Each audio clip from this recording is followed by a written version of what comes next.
Salut et bienvenue dans EXP Nouvelle Formule. Au programme de cette émission, 2 critiques. Tout d'abord Dragon's Dogma, la plus grosse production de Capcom à ce jour. Suivi par Game of Thrones, le RPG développé par les petits franchises de Cyanide. Mais tout de suite, les news. T'es sérieux là en fait? Non, en vrai t'es pas sérieux là. Alors si, complètement, parce qu'en fait on va arrêter de faire EXP, les aventures, tout ça, parce qu'il s'agit de minimiser les dérapages, tu vois. N'importe quoi, on devait faire Game of Thrones, la spéciale Director's Cut, avec les scènes de cul, et les gamines de 13 ans elles se marient, mais c'est pas grave, parce qu'à l'époque c'était barely légal, mais légal quand même, c'est ça qu'on devait faire. Bah tu vois, c'est délicat, rien que là c'est délicat, là, tu vois, c'est pour ça qu'on va pas faire. Ouais, peut-être. Mais non, c'était un hoax. 2 fois. Bam. Acting 100%. 100% acting. Bien sûr, question à le faire, vas-y, on va mettre les costumes. Bon, par contre, pour de vrai, les gamines, on fait pas. Ouais, je comprends. Mais du coup, on fait quoi? On les libère? Salut, ça va? On commence ces news avec Namco Bandai et son prochain Tales of. Le truc bien, c'est que l'annonce d'un nouveau Tales of est toujours agréable. Le truc triste, c'est qu'à l'heure où j'écris cette news, on ne sait strictement rien de ce Tales of, si ce n'est qu'il sera sans doute massif et qu'on nous demande à la fin de ce teaser si nous serions prêts à détruire le monde pour sauver une fille. Le pire, c'est que des infos ont dû tomber genre hier.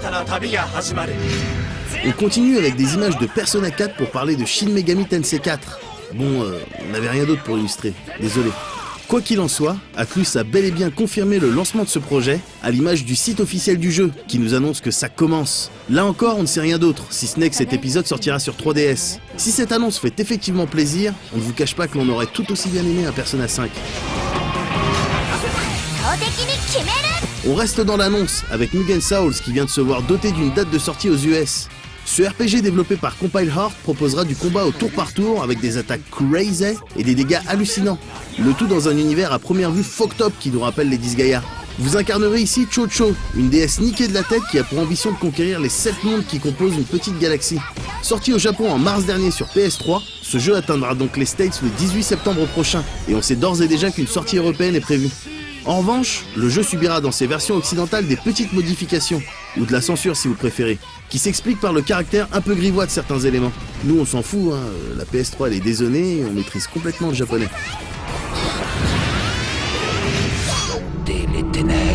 On termine avec le premier trailer de l'extension de Skyrim baptisée Dawnguard. Il y sera question de vampires et de gardes de l'aube, et on imagine que vous pourrez choisir votre camp. On en saura bien évidemment plus à l'occasion de l'E-Cube à venir, mais ce trailer nous permet déjà de confirmer la présence de l'arbalète en tant que nouvelle arme. Dawnguard sortira d'abord sur 360 pour 1600 points et rejoindra les autres plateformes un mois plus tard, une fois l'exclusivité passée. On en profite enfin pour rappeler que le patch 1.6 à venir introduit le combat à cheval, et ça c'est nice. Et on vous laisse avec de la pure analyse vidéoludique et la critique complète de Tales of the Abyss sur 3DS, réalisée par un spécialiste du genre.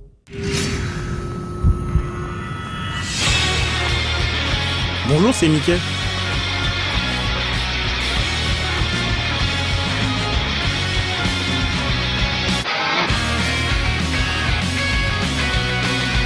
Sorti en 2005 au pays du Soleil Levant, terre de contraste qui oscille entre tradition et modernité sur la console de salon de Sony, la PSX2, la Rolls des consoles de l'époque.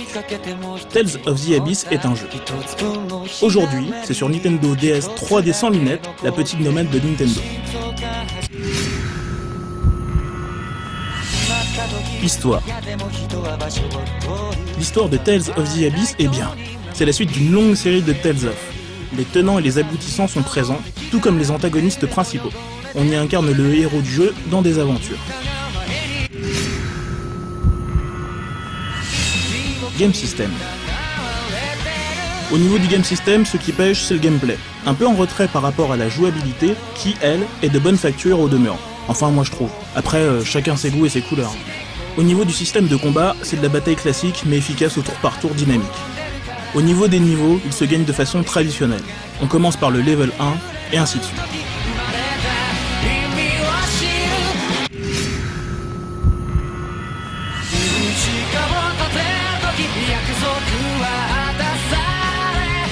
Conclusion. Que dire sinon que ce Tales of est une bonne mouture. La note EXP, 90% sur 100. Fin de la critique. Merci à toi Nabdeb. Au revoir.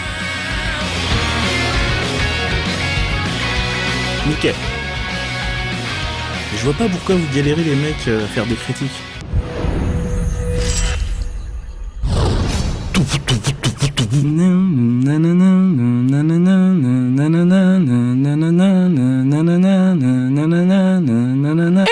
Start. Trône de fer, c'est super, c'est super, c'est super, c'est super. C'est super cheap. Les aventures, les aventures, les aventures. Abonnez-vous. Abonnez-vous, abonnez-vous, abonnez-vous. Trahison, les stars qui meurent. Jamie J.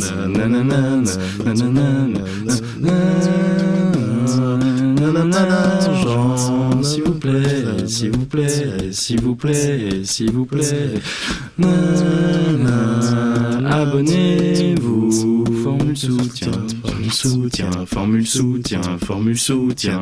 Et donc le vieux il me fait vous ne passerez pas.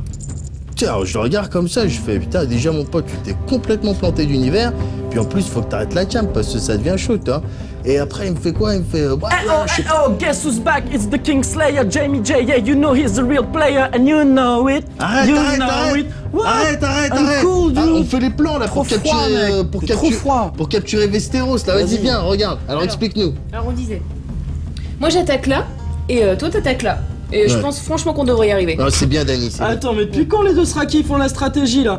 Burn, am I right? Mais attends, mais Ah, qu'est-ce que tu parles? Arrête, qu'est-ce que tu parles avec ta chemise de sac à douche? Le mec il met des chemises de sac à douche, t'as vu sa chemise de sac à douche? T'es fou Sérieux? quoi, c'est une syriophorelle mec! Bah arrête, mais qu'est-ce qu'il dit? Les garçons, ça suffit là, faut... Mais c'est lui là avec ses trois clochettes, ça y est, trois clochettes, il croit que c'est un daron. Mais bien sûr je suis un daron, moi je te domine moi. Eh, Tu vas faire quoi? Qu'est-ce que tu vas faire? toi, vas-y, va niquer ta sœur. Ok mec, c'est cool. Oh non, oh, spoil, stop. Ah merde. Spoil. Ouais, spoil. Ouais, Désolé. spoil.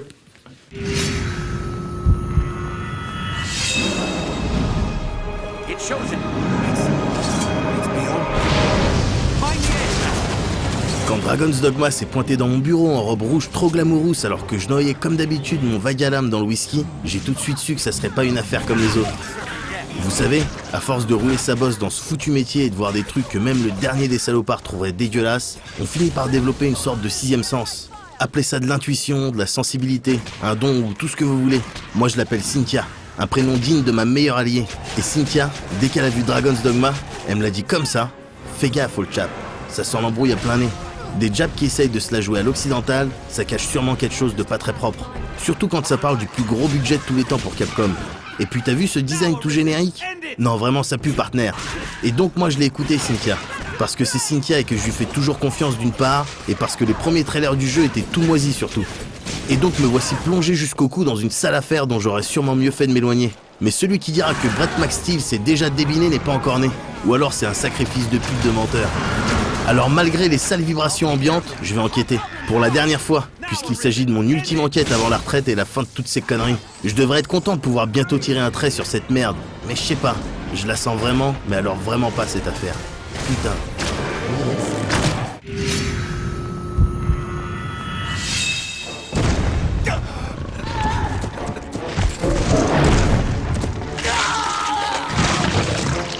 Comme pour confirmer mes craintes, l'expérience Dragon's Dogma commence de la pire manière possible, en demandant expressément d'appuyer sur Start, alors que presser à peu près n'importe quel autre bouton fonctionne aussi bien. Déjà, direct, on sent le jeu malhonnête, le jeu sneaky, qui brouille les pistes et ne nous dit pas tout. Mais soit, s'il faut jouer à ce petit jeu, on va jouer. Et ça enchaîne tout de suite avec ce qui est peut-être la musique d'intro la plus aberrante du jeu vidéo. Après quelques notes de piano et un ou deux sons bien médiéval fantastiques, on part d'un coup sur une espèce de metal light chanté par un mec qui semble convaincu qu'il a un bon accent anglais. Ça n'a pas de sens.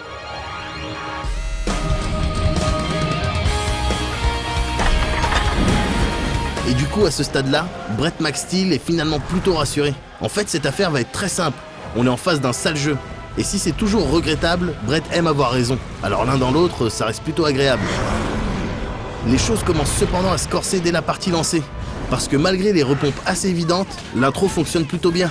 Après un tutoriel efficace dans la manière qu'il a de nous mettre immédiatement dans le bain, la présentation du personnage principal et sa première confrontation tragique avec le dragon qui sert d'antagoniste a ce petit côté épique qui donne immanquablement envie de se plonger à fond dans l'aventure. Et finalement, même le design général fait son effet, en mêlant habilement des inspirations occidentales et un feeling très japonais. Alors on continue, et on découvre rapidement que le héros possède la faculté de commander une certaine caste de combattants qui semblent super fiers de se désigner eux-mêmes comme des pions. Il y a sûrement une histoire un peu triste de manque d'amour propre là-dedans, mais c'est pas notre problème.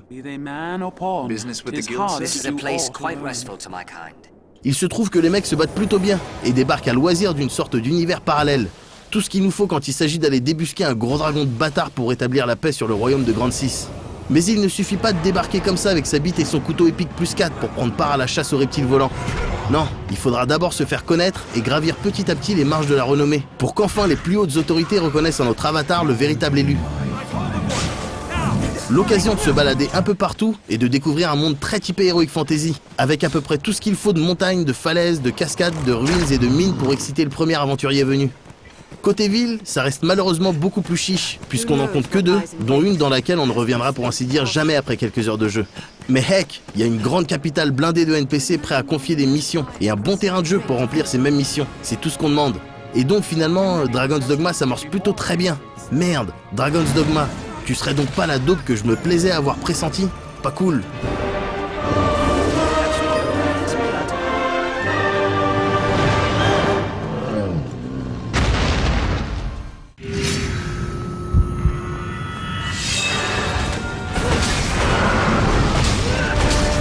Et ça s'amorce d'autant mieux que dès les premiers affrontements, on sent très nettement la volonté de Capcom d'offrir sa vision du ARPG matiné d'influence occidentale. Loin d'un Skyrim ou même d'un Dark Souls dans 2 genres différents, les combats misent tout sur le dynamisme et le spectaculaire. On part pourtant d'un squelette assez simple, fait d'attaques faibles et rapides, d'assauts puissants mais lents, et de skills entamant une jauge d'endurance qui, une fois vide, impose quelques secondes de récupération. Seulement voilà, l'impact des coups se ressent réellement et les attaques spéciales pètent souvent la classe. On reconnaît même certains mouvements de Devil May Cry, comme le célèbre Stinger.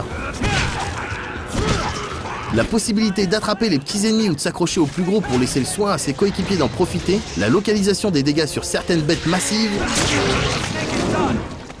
et le feeling juste assez lourd des mouvements finissent ensuite très bien le boulot et compense largement l'absence de lock et l'impossibilité de switcher entre son héros et ses pions. Ainsi, chaque affrontement, qu'il soit prévu ou qu'il découle d'une embuscade surprise, constitue dans un premier temps un véritable plaisir, d'autant plus lorsqu'il s'agit de terrasser d'immenses cyclopes, des trolls, des chimères ou des griffons. La possibilité de changer de classe permettra ensuite d'apprécier leur gameplay varié, même si du guerrier, du rôdeur et du mage, le dernier compense ses sorts impressionnants par une utilisation assez lourde et peu palpitante. L'orientation très action du titre flatte beaucoup plus le corps à corps ou l'archerie, et on s'amusera beaucoup plus avec le guerrier ou le rôdeur, ainsi que les classes avancées et hybrides qui en découlent. Seule constante, la lutte avec l'environnement concerne toutes les classes sans distinction, et apporte un petit côté survie agréable, qui impose par exemple de se munir d'une lanterne dès la nuit tombée, ou de prendre garde aux rafales de vent qui sévissent sur certains cols montagneux. La gestion de la vie va dans le même sens, puisqu'aux blessures temporaires soignables par magie s'ajoutent les dégâts sévères et l'accumulation de la faim, qui de leur côté ne pourront être récupérés que grâce à certains objets ou après une nuit en auberge. En sachant que certains déplacements peuvent s'avérer très longs et que le fast travel est limité par l'utilisation de pierres assez rares, il convient de faire attention, sous peine de se retrouver dans des situations à la limite du désespéré.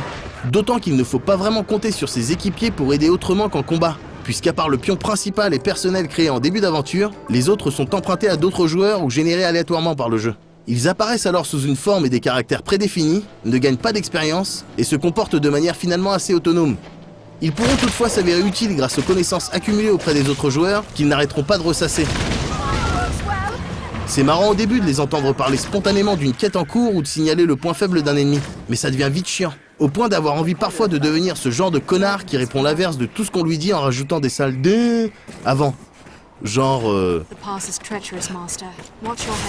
dé, non, je vais y aller en fermant les yeux. Non, ça a toujours été comme ça. Non, on va continuer à faire la bagarre. Et ça c'est dommage, parce que donner l'envie de devenir ce genre de mec abject, ça devrait être passible de peine grave. Et aussi parce qu'à côté de ça, le principe de gestion de pions comme alternative au véritable multi est plutôt bien pensé. Le fait que n'importe qui puisse utiliser le pion principal de n'importe quel autre joueur incite à peaufiner le sien au mieux, afin d'en faire une star internationale qui ramènera de chacune de ses escapades des cadeaux, des connaissances, des points servant à recruter d'autres pions, et enfin des notes sur son apparence et son efficacité. Donc oui, à ce stade-là, c'est-à-dire une quinzaine d'heures de jeu, je dois bien avouer avoir été un peu dégoûté. Partir du principe qu'un jeu va être tout pourri pour découvrir qu'il tient finalement complètement la route, c'est quelque part assez blessant. Sauf que d'un coup d'un seul, à l'approche des 20h, on finit par découvrir la petite supercherie qu'est Dragon's Dogma. Après nous avoir impressionnés à grand renfort de combats dynamiques, d'univers apparemment vastes et d'ennemis surprenants, on réalise qu'on a déjà exploré quasiment toute la map, majoritairement occupée par de la mer ou des montagnes infranchissables. On réalise surtout les limites d'un jeu qui base tout son swag sur ses atours. Tout ce qui fonctionnait très bien à la découverte tombe alors dans la routine et devient d'une banalité très décevante. On finit par décimer des cyclopes par paquet de 12 sans même y penser, par connaître les spots d'embuscade et par pester sur les détours inutiles et laborieux qu'imposent la plupart des quêtes. Frappe alors les défauts qui jusqu'ici avaient été gommés par le reste, comme l'IA assez affreuse, les chutes fréquentes de framerate, l'interface lourde ou encore la sauvegarde unique qui suffit parfois à foutre dans des situations très chiantes. Plus grave, le manque de contenu et de profondeur dans le gameplay tue dans l'œuf toute perspective de post-game infini ou même d'une durée de vie énorme à la Monster Hunter.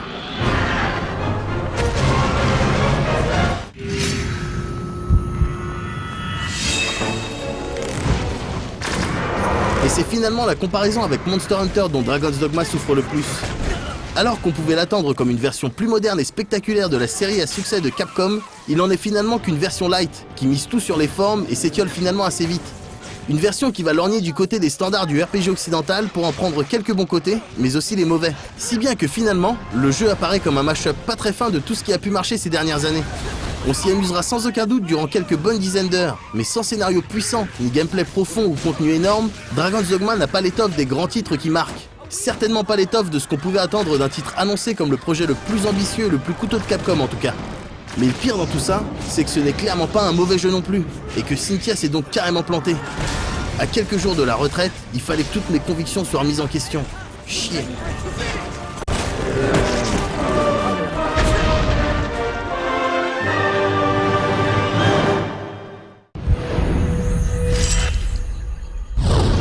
Mais ça doit faire mal. T'es vraiment sûr qu'en passant par là, on peut avoir des héritiers? Ah mais bien sûr, it is known, Khalesi. It is known, hein, it is known. Ah, dude, ça pue la mort. T'as bouffé un poney ou quoi? Ouais, non, en fait, je sais, j'ai mangé une tourte au cygne et tout, ça a dû mal passer, c'est bizarre. Ouais, bah brosse-toi les dents, tiens. Ah, J'ai cool. du dentifrice. Merci. Eh, mais j'ai pas de brosse à dents, t'aurais pas... Ah, j'ai pas de brosse à dents. Attends. Vas-y, prends un Pentos. Ah. Merci, Voilà. c'est sympa. Ok. Eh, en vrai, faut qu'on avance là. Qu'est-ce que... Donnez-moi un stylo, je dois dessiner, faut qu'on sache où qu'on attaque. Tiens. Ah, merci. Alors attends, tout... Eh, franchement, on voit rien ici. T'as pas de la lumière à briquer une connerie comme ça? Merci. Ok, c'est cool. Alors, est-ce qu'il nous reste des items rigolos? Non. Non? C'est tout? Ouais, c'est tout. Bah, Bon, ok. Ce qu'on peut faire, c'est que moi je sors ma bite comme ça. Ouais. Et là, je la pose sur ton épaule. Et après, en plan serré, en fait, c'est la bite de Mickey. Ouais. Mais non, parce qu'en fait, c'est Mickey, elle est pas là, et puis en plus, c'est raciste.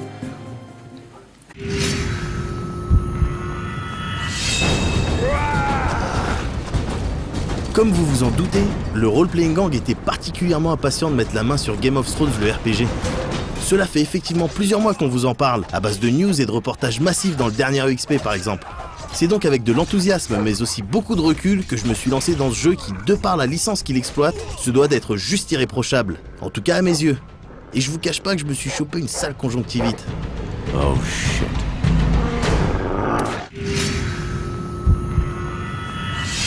Finally show your face. This time it's between you and me!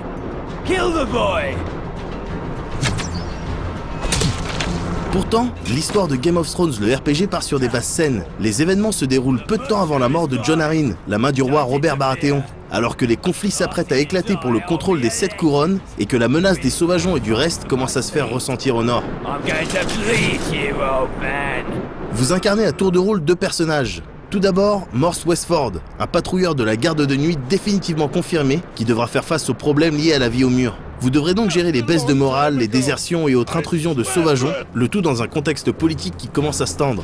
Bastard crows! You're all out of your heads! Speak and I will put an end to your suffering. Vient ensuite Alistair Sarwick, un prêtre rouge qui, il y a 15 ans de cela, a décidé de quitter sa maison pour se consacrer entièrement à Arlor. De retour à Puiseg pour assister à la mort de son père, le lord de la ville, Alistair devra s'expliquer sur sa longue absence, reprendre les rênes de la ville et redorer le blason de sa maison en déjouant les intrigues. Harwin, prepare for my voyage. On switchera donc entre ces deux persos, avec à la fin de chaque chapitre des styles de cliffhanger. Mais si les personnages, le background et le mode de narration rappellent effectivement ce qu'on peut trouver dans les bouquins, on reste tout de même à des kilomètres de la puissance de George Martin lorsqu'il s'agit de raconter une histoire. Queen Cersei officially named you as an enemy of the crown.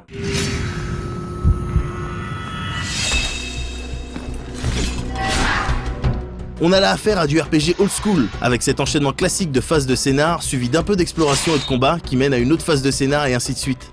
Pour briser un peu cette monotonie, nos deux héros possèdent des spécificités assez intéressantes. Morse peut par exemple utiliser ses pouvoirs de zoman, c'est-à-dire de personne capable de se glisser dans la peau d'un animal, pour contrôler son chien. Outre l'aide précieuse que ce dernier apporte en combat, le chien peut également renifler des pistes pour trouver des items et se réutiliser à plusieurs reprises dans le cadre de quêtes. Une phase originale dans l'idée, mais qui n'amuse que les premières fois. Alistair, quant à lui, du fait de son statut de prêtre rouge, peut faire appel au pouvoir de Lore pour déceler des passages secrets ou des items cachés. Là encore, c'est original dans l'idée, mais dans la pratique, on arrête de s'émerveiller au bout de quelques utilisations. Le système de personnalisation est quant à lui relativement complet. En plus du style de combat, d'un arbre de compétences propre à chaque personnage et des points de compétences à mettre dans différents domaines à chaque level up, on trouve ce système de traits qui est directement influencé par les actions que vous entreprenez. Par exemple, si vous faites preuve de cruauté ou au contraire de bienveillance lors de vos actions ou de vos discussions, vous obtiendrez différents traits qui vous octroieront des bonus. You piece of trash. A raper like you doesn't deserve to die this well. Les différents choix qu'on vous offre pendant les phases de dialogue sont donc un autre point intéressant, d'autant plus qu'ils influent sur l'issue de certaines situations à long terme et permettent de personnaliser un peu son histoire. Right, since I can't reason with you, let's settle this with steel. Restent les combats qui constituent une grosse partie de l'expérience et qui malheureusement sont également le gros point faible de Game of Thrones.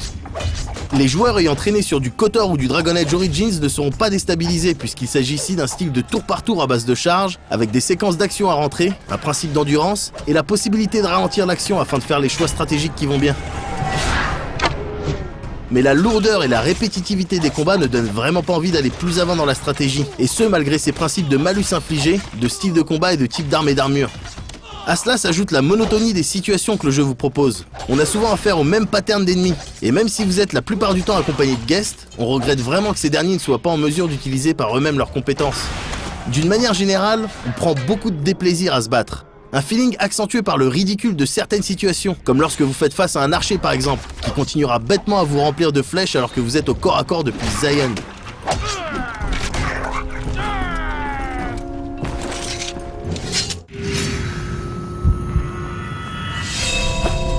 Tout n'est pas acheté dans Game of Thrones. On trouve de bonnes idées et une volonté réelle de rester fidèle à l'œuvre de George Martin.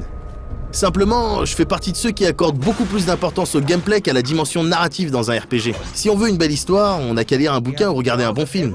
Et même dans ce domaine, Game of Thrones est loin d'être irréprochable. Les intrigues ne sont pas systématiquement puissantes, beaucoup de personnages secondaires sont terriblement clichés, et même les personnages issus du bouquin ne rayonnent vraiment pas autant que dans la série télé par exemple.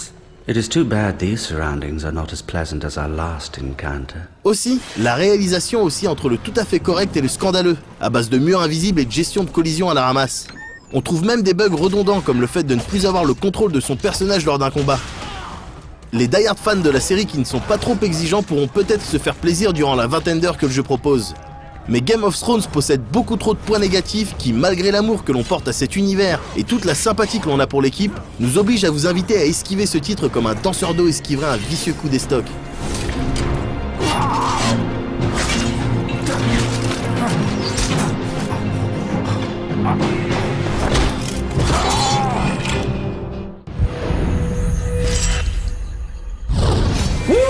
Le régicide est dans la place, mec. Eh oh, eh oh.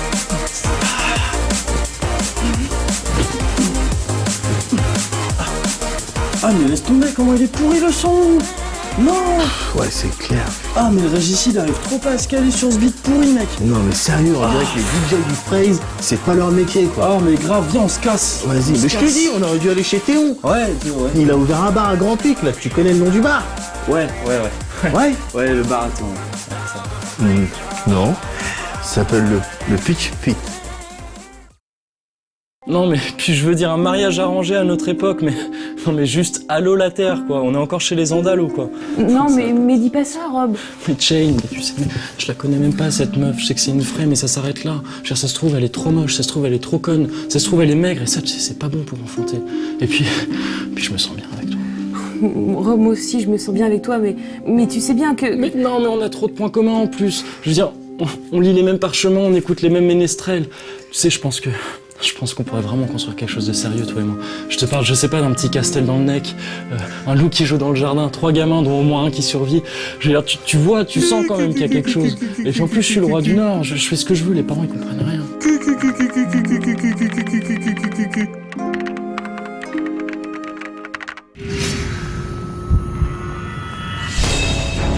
Will you beat your enemies head on? Or will you outsmart them? Maybe you prefer the way of the blade, or filling your target with bullets.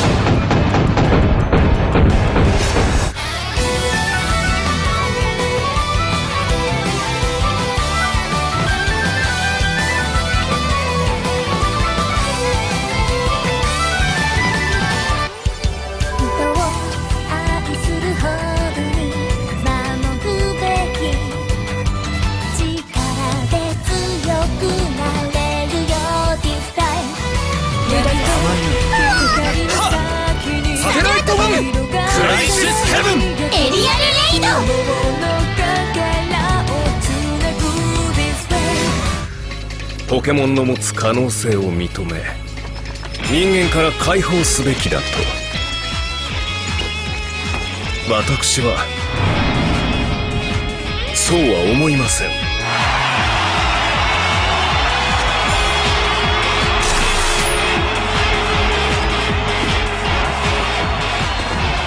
うこそこのステージへ。私の愛しのポケモンたちとあなたのポケモン、どちらの輝きが本物か。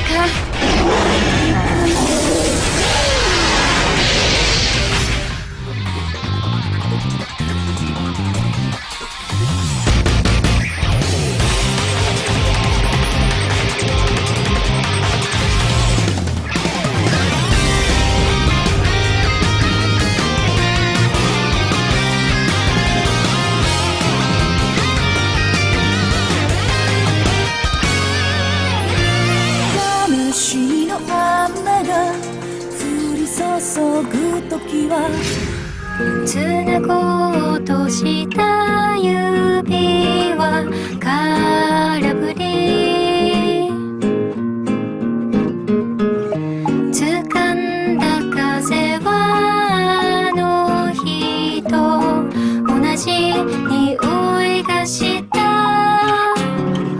咲いたばかりの小さな花に導かれてくままに、私は歩き出す。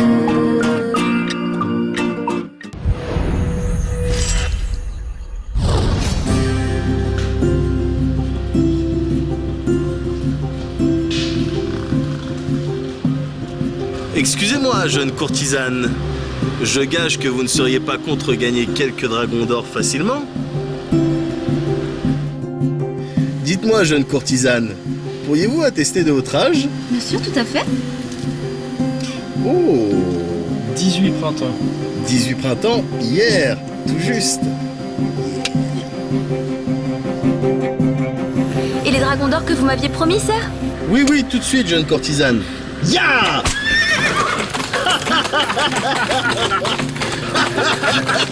Yeah, dude! Yeah.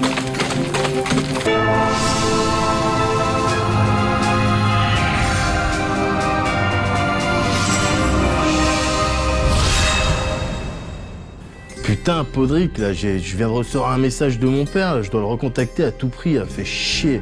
Y a pas une rouquerie dans le coin, là? Non, il te reste des corbeaux sur toi ou pas? Je suis désolé, mais Serge, je suis complètement hors corbeau ce mois-ci, je suis désolé.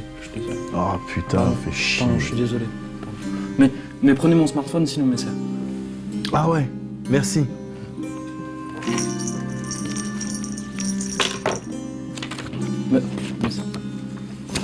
Port Réal. Non, mais ça, en fait, c'est pas la peine parce qu'il est dans vos contacts. Ah ouais, je suis con. Ouais. Ouais. Ouais, allô, papa? Mamour? Qu'est-ce... Il est où, papa? Ah, il est au chiottes. Ouais, non, le dérange pas. Le dérange pas. Non, t'inquiète. Non, y a rien de grave. Ouais, non, tranquille. Bah, je vais... Non, le dérange pas, j'arrive. Y a pas de problème. Allez, à tout à l'heure.